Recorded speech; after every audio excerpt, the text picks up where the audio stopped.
Assalamualaikum warahmatullahi wabarakatuh. Apa kabar anak-anak Miss semuanya? Insya Allah masih sehat semuanya, masih semangat ya. Nah, di rumah ada penuh perhatian, ada taat sama otoritas, harus ada ya. Nah, sekarang hari ini kita akan melanjutkan pelajaran bahasa Indonesia. Nah, sebelum itu seperti biasa, kalau kata-kata di kelas gimana nih? Sebelum kita belajar, ada baiknya kita berdoa. Berdoa dimulai, gitu ya. Baiklah, angkat tangannya, berdoa dimulai. Bismillahirrahmanirrahim. Rabbi zidni ilman warzuqni fahman. Raditu billahi rabba wa bil islami dina wa bi muhammadin nabiyya wa rasulah. Rabbi syrahli sadri wa yassirli amri wahlul 'uqdatam min lisani yafqahu qawli. Amin. Semoga Allah mudahkan ya. Baik, di depan anak-anak Miss sudah ada buku bahasa Indonesia dengan perangkatnya. Sudah ya? Buku bahasa Indonesia, buku catatan bahasa Indonesia, pensil dan penghapus semuanya harus sudah ada di depan anak-anak ketika anak-anak melihat video dari Miss Nanda ya. Nah, tentang pembelajaran minggu lalu tentang laporan pengamatan, anak-anak Miss sudah bisa semuanya. Insya Allah sudah bisa ya. Nah, laporan pengamatan itu tidak sulit asal kita mau penuh perhatian, mendengar penjelasan Miss Nanda, melakukan memperhatikan materi dari laporan pengamatan. Kita lihat. Artinya kalau kita sudah bisa melihat dan mendengarkan apa yang Miss Nanda katakan, insya Allah laporan pengamatan itu bukan hal yang menyulitkan untuk anak-anak Miss semuanya ya. Anak-anak Miss hebat, anak-anak Miss luar biasa. Nah, sekarang kita akan melanjutkan pada bab 8. Anak-anak boleh buka buku di halaman 111. Nah, ya 111 ya, sudah siap? Halaman 111. Nah, tentang apa ya halaman 111? Yaitu tentang ayo menggali informasi dari sebuah dongeng. Nah, Indonesia Raya ini, Indonesia negara kita tercinta ini memiliki begitu banyak kisah-kisah dongeng, cerita-cerita dongeng. Betul nggak? Betul. Apa contoh dongeng yang pernah anak-anak Miss dengar? Misalnya tentang kisah seorang anak yang durhaka yang pergi ke kota, kemudian ketika pulang dia pura-pura nggak kenal sama ibunya karena dia miskin. Cerita apa itu? Cerita maling kundang. Atau ada seorang gadis perempuan dikejar-kejar raksasa karena orang tua si raksasa ini dulu pernah berjanji ketika umur anaknya sudah remaja dia akan mengambil dia boleh diambil oleh raksasa. Cerita timun emas. Ada lagi cerita kelinci dan kura-kura yang mengajarkan kita bahwa kesombongan itu tidak baik ya. Dan masih banyak lagi pelajaran-pelajaran yang kita ambil dari setiap dongeng yang ada. Nah, sekarang kita mau belajar tentang bagaimana ya Miss menggali informasi dari sebuah dongeng. Nah, boleh buka halaman 111. Kita akan baca Indonesia. Simak ya. Indonesia adalah salah satu negara yang kaya akan cerita dan dongeng. Hampir setiap daerah mempunyai dongeng yang menceritakan kehidupan di daerah tersebut. Dongeng daerah seringkali disebut cerita rakyat. Jadi kalau dibilang cerita rakyat itu sama dengan dongeng. Nah, membaca atau mendengarkan dongeng tentu bermanfaat bagi kita. Orang-orang tua zaman dahulu masih suka mendongeng bagi anak-anak mereka, terutama sebelum tidur. Pada zaman sekarang, dongeng sebelum tidur sudah banyak ditinggalkan. Kalau anak-anak Miss, ada nggak dibacakan dongeng sama orang tuanya sebelum tidur? Jadi kalau orang-orang dulu sebelum tidur dia dibacakan dongeng oleh orang tuanya. Jadi pengantar tidurnya itu adalah dongeng. Nah, dengan mendengarkan atau membaca dongeng, nilai-nilai itu diharapkan dapat masuk ke jiwa anak dan akhirnya menjadi perilaku kesehariannya. Nah, Dulu kenapa anak-anak itu diceritakan dongeng? Karena dari dongeng itu banyak sekali hikmah-hikmah atau manfaat-manfaat yang bisa kita ambil. Jadi ibunya berharap atau ayahnya berharap setelah dibacakan dongeng, pribadi yang baik itu masuk ke dalam jiwa si anak. Baiklah, kita akan baca dongeng nih sekarang. Dongeng tentang Nabang si penunggang paus. Mau dengar? Mau, tapi sambil ini ya, sambil disimak ya. Miss bacakan tapi sambil disimak. Miss akan bacakan Nabang si penunggang paus. Raja negeri Penyu, si Melu, sedang menghadapi masalah besar. Ia menghadap Sultan Alam, penguasa Pulau Andalas. Sultan Alam yang perkasa, hamba datang ke istana Tuan untuk mengadukan permasalahan yang sedang kami hadapi. Negeri hamba, Pulau Penyu, sudah tidak aman lagi.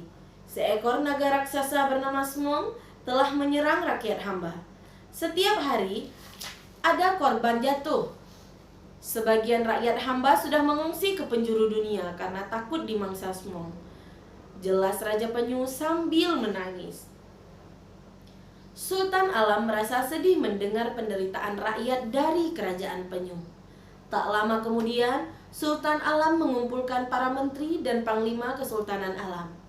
Sultan Alam menceritakan penderitaan Raja Penyu dan menterinya dan meminta usul bagaimana menghadapi naga Smong.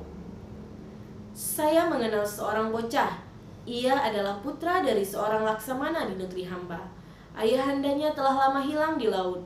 Konon bocah tersebut telah mengelilingi seluruh samudera untuk mencari ayahandanya, namun belum berhasil menemukannya. Dia menguasai lautan lebih dari siapapun.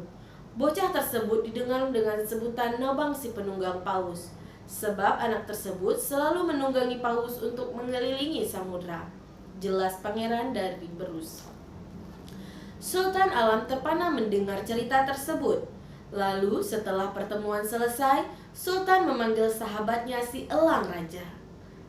Elang Raja, terbanglah engkau. Carilah seorang bocah bernama Nabang si penunggang paus, perintah Sultan kepada Elang Raja. Terbanglah si Elang Raja sesuai perintah sang Sultan untuk mencari si Nabang.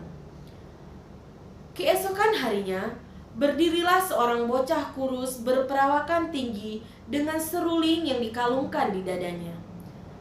Hamba diminta oleh Elang Raja untuk menghadap Sultan Alam yang perkasa. Jelas bocah tersebut kepada pengawal istana. Kemudian pengawal istana membawa bocah tersebut ke dalam istana untuk menghadap sang Sultan. "Engkaukah Nabang si penunggang paus?" tanya Sultan penasaran. "Benar tuanku, hamba bernama Nabang, yang Paduka maksud," jawab bocah itu. "Apakah yang Paduka inginkan dari hamba?" Sultan pun menceritakan kembali musibah yang menimpa negeri Penyu. Kemudian Sultan menjelaskan maksudnya untuk meminta bantuan Nabang. Kemudian Nabang pun menyanggupi permintaan Sultan. Setelah memberi penghormatan kepada Sultan Alam, Nabang si penunggang paus pergi meninggalkan istana menuju pantai. Keesokan harinya, terjadilah perkelahian yang dahsyat di samudera dekat Pulau Penyu. Seorang bocah yang menunggangi paus raksasa bertarung melawan naga raksasa.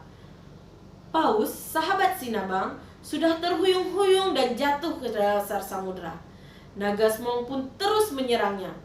Pertarungan yang dahsyat tersebut sepertinya akan dimenangkan oleh naga Smong.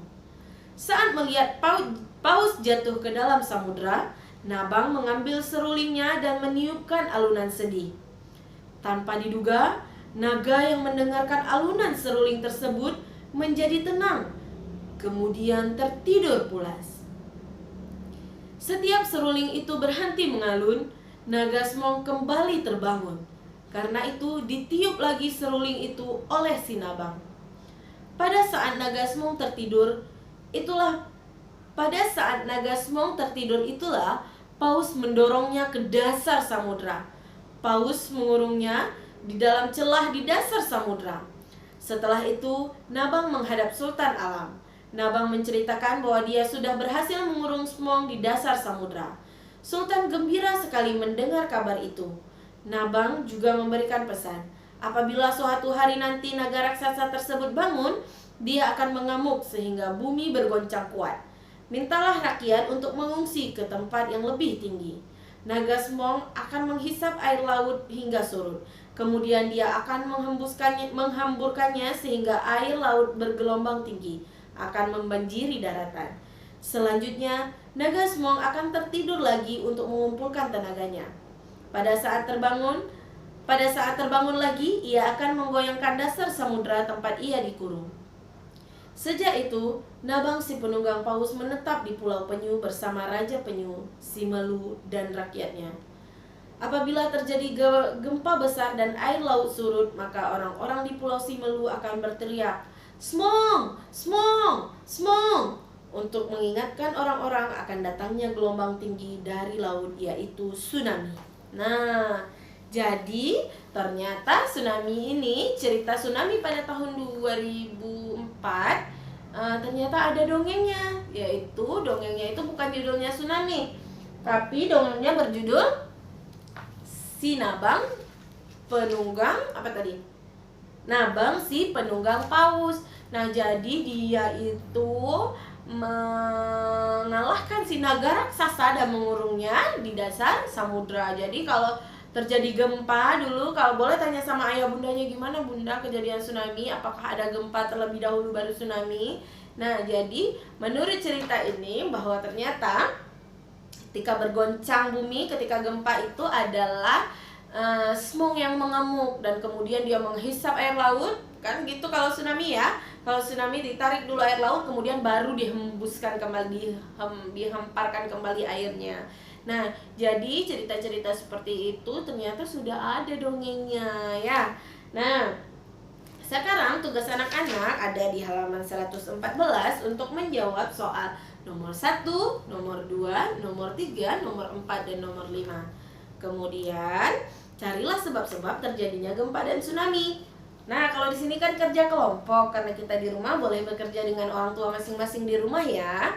Nah, gunakan buku, majalah, atau internet sebagai bahan rujukannya. Boleh cari di internet, boleh cari di majalah, boleh cari di koran juga ya. Nah, di buku-buku ilmu pengetahuan juga boleh. Yang pertama, apa itu gempa? Penyebab-penyebabnya apa saja? Yang kedua, apa itu tsunami dan apa penyebab-penyebabnya? Nah, setelah itu ringkasan dongeng kita lewatkan dulu. Kita mau belajar di halaman 115. Ayo menulis nama geografis dengan huruf kapital. Apa itu huruf kapital? Nah, anak-anak Miss nih masih banyak sekali kesalahan dengan penggunaan huruf kapital. Huruf kapital itu adalah huruf besar di awal kata, di awal kalimat ya. Nah, jadi buka ya halaman 115 di kolom yang berwarna pink. Coba lihat, dahulu Pulau Andalas, besar kan P-nya? P-nya besar, A-nya besar. Pulau Andalas dipimpin oleh Sultan, S-nya juga besar, alamnya juga besar. Nah, tapi di sini yang kita mau bahas adalah nama geografisnya. Kalau nama geografis berarti nama tempat atau nama pulau atau nama daerah. Nah, di sini dahulu Pulau P besar. Dahulu Pulau Andalas, nah, dipimpin oleh Sultan Alam. Kemudian kemarin saya melewati Selat Sunda, besar ya. Selatnya S besar, Sundanya S besar, karena itu adalah salah satu nama geografis yang harus dimulai katanya itu dimulai dengan huruf depan. Seperti tadi juga, Pulau Andalas itu P-nya besar, A-nya besar. Kalau selat, apa tadi? Selat Sunda, selat S-nya besar, Sunda S-nya juga besar. Nah, kalau gitu kita akan menguji coba di halaman 115, yaitu nomor A, B, C, D, E. Iya, yang pertama, liburan sekolah tahun yang lalu saya berwisata ke Pulau Lombok. Nomor 2, menyeberangi Selat Bali membutuhkan waktu kurang kurang lebih 45 menit. Menyeberangi Selat Bali membutuhkan waktu kurang lebih 45 menit. Yang ketiga, yang C, pulau terbesar di Indonesia adalah Pulau Papua. Yang keempat, setiap tahun Pulau Bali dikunjungi oleh tidak kurang dari 7 juta wisatawan asing. Yang kelima, banjir di Bojonegoro berasal dari aliran air Bengawan Solo. Nah, jadi nama tempat dan nama selat maaf, nama-nama tempat itu, nama-nama selat, nama-nama pulau itu dengan huruf kapital. Dan satu lagi, kata yang paling awal di awal kalimat sudah pasti huruf besar, tidak mungkin dia huruf kecil. Misalnya pada suatu hari, P-nya tidak mungkin kecil. Nah, cukup paham anak-anak ini semuanya? Paham ya, insya Allah ya. Nah, kalau sudah